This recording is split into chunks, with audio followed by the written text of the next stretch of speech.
থাকে আল্লাহ পাক সেই বান্দাকে ভালোবেসে ফেলেন। যখন আল্লাহ পাক কাউকে ভালোবাসেন তখন জিবরাইল আলাইহিস সালামকে ডেকে নিয়ে আসেন।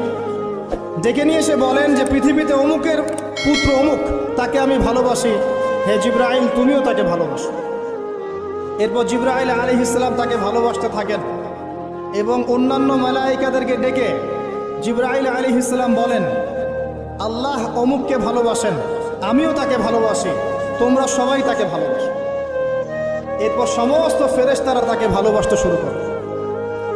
এরপর ফেরেশতা মণ্ডলী পৃথিবীতে আসেন, এসে দুনিয়াবাসীকে উদ্দেশ্য করে বলেন যে অমুকের পুত্র অমুককে আল্লাহ ভালোবাসেন, জিবরাইল ভালোবাসে, আমরা ভালোবাসি, তোমরা সবাই তাকে ভালোবাসো।